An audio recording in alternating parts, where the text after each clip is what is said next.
Chào các bác, lại là anh Shipper đây. Có một về giật cấp độ 6, cấp độ 7 là phải đi ăn lẩu nướng liền. Ra quán này có cái view hồ Tây chill chill.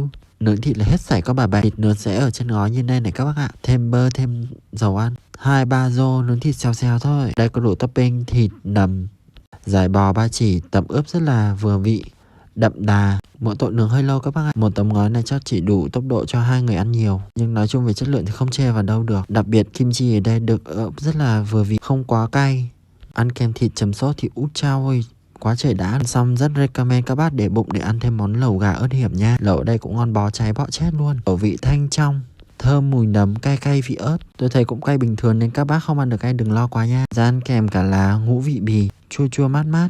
Thịt gà mềm mềm, thêm đĩa thịt bò đậm đà. Ui ta nói nồi lẩu này chất lượng cực các bác ạ. Mà tính ra rổ dạ cũng cực kỳ yêu thương. Xong thì mình lên phố cổ ngồi uống sinh tố nhâm nhi cho mát. Ghép ở đây rất là tươi mà giá lại cực kỳ hợp lý. Và đặc biệt là bán đến tối khuya nha các bác ơi.